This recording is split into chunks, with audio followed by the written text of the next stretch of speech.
majina naitwa Shadia kutoka Upendo Records Media, na leo tuko na mgeni wetu hapa. Ningependa kwanza anze na kujitambulisha. Kwa majina naitwa Christian. Na kabla ya yote usisahau kushare, kusubscribe pamoja na kulike katika channel yetu Upendo Records Media, TikTok Upendo Records Media, Facebook, Instagram Upendo Records Media ili kupata habari nyingi zaidi. Na leo ningependa kwanza tuzungumzie, ama leo tumeleta habari kuhusu kambi. Ni jinsi gani maisha ya kambi watu wanapitia. So huyu mgeni wetu hapa atatuelezea ni changamoto gani ambazo zinatokea kambi. Na hivi hapa Jizikati nilisikia kuwa bamba chakula imekatwa miezi miwili, sijui chakula kimetolewa cha miezi miwili afu isitoshe chakula ni kidogo. Hivi ili swala unalizungumziaje kwa watu? Ni kweli tumepata chakula miezi miwili, lakini ila bamba chakula imekatwa. Yani watu tunateseka sana sana sana katika kambi. Na hiyo chakula tujue kama itatufikisha kwenye miezi miwili. Yani kambi tunahangaika sana sana kabisa. Sasa unawashauri vipi kiupande wa chakula ili kiweze kuwatosha? Ni kuambia ndugu yangu wa marefugee, yani tu wastaarabu kwa kutumia chakula. Isikwe chakula ukamata unaenda uzisha wala unatumia chakula vibaya. Yani tuwe makini kabisa kwa chakula juu ipate kutufikisha mwezi wa 8. Naweza washauri hivyo kabisa. Na vipi kuhusu ili swala la category, category 1, sijui category 2. Maana nasikia limeleta mzozo sana. Hivi limeishiaje hilo jambo?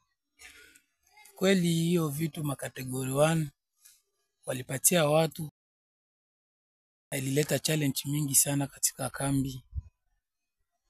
Kwenye ration huko watu walitoa vurugu mingi sana kupitia kategori 1. Wao unajikuta watu wanaambiliwa kategori 1 hapa kambi. Kuna watu kabisa wanaweza muona Aisha anaweza miaka 50 lakini anajiweza, ana mapikipiki, ana maduka.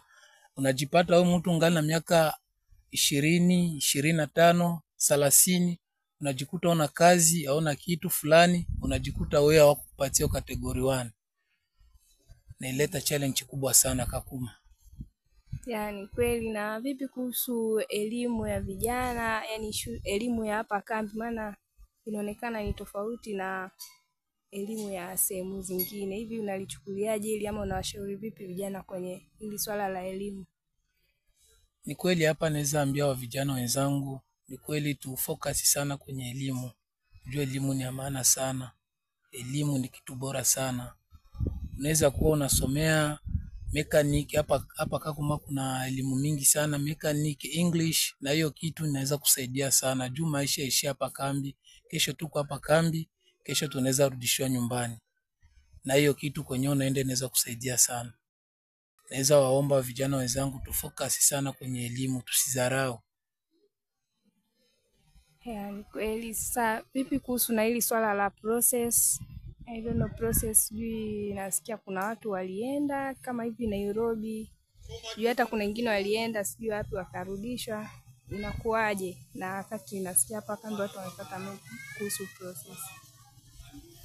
Ni kweli hapa juzi watu walitoshewa hapa wakaenda Nairobi wakafanya wiki 3, walikuwa wakienda German.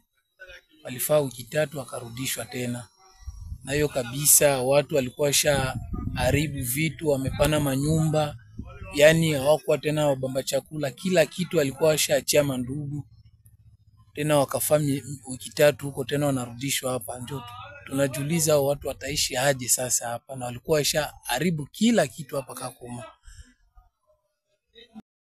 Sasa unaweza kutueleza ni kitu gani ambacho kimesababisha au kurudi, ama ni changamoto gani ambazo zimefanya kupitia, yani kupelekwa mpaka kurudishwa? Ni kitu gani ambacho kimesababisha hilo litokee? Sisi kugisi kusikia mahabari aseme kama mahali kwenyewe walikuwa wanapelekewa, yani si unajua walifanya kama election. Rais mwenyewe alichaguliwa alikuwa hajajipanga kupitia process yao, watu wangefika kwenye hiyo mahali. Ndio amewaambia watulie, mambo ikikuwa mazuri wanaweza tena wakarudishiwa. Sasa tujue ni kweli wala itakuwaje. Sawa, nadhani tumeelewa. Nadhani tumemwelewa mgeni wetu hapa, ameweza kutuambia mawili matatu ambayo yanatokea hapa kambi na ni jinsi gani ambavyo wanaweza kaishi na. Naam, kuna hili swala lingine la sijui kupewa uraia hapa Kenya, yani kuchukua uraia kuwa raia hapa Kenya, sio refugee tena. Hili swala tunalizungumziaje ama unalionaje, unalifikishaje kwa walikuwa wetu? Hiyo swala la kupewa uraia hapa Kenya si vibaya na si vizuri. Unajua unaweza pewa uraia mahali na unaona hiyo mahali iko aje.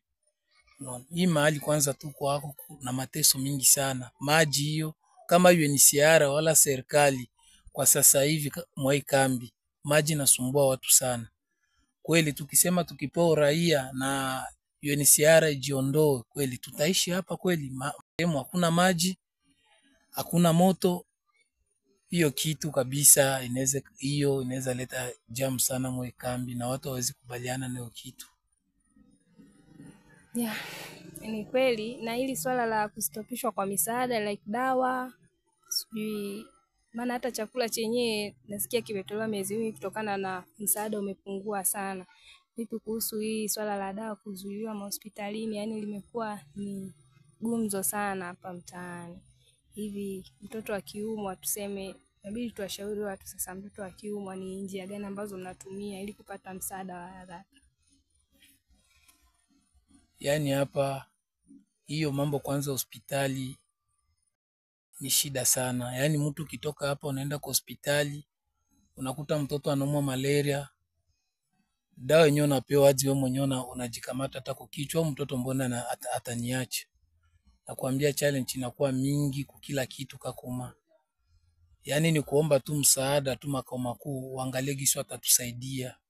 Hiyo kabisa tunajililia kama sisi wa refugee, waangalie gisi watatusaidia kabisa, tunateseka sana kakuma. Nashukuru sana kwa machache ambao umetupea leo.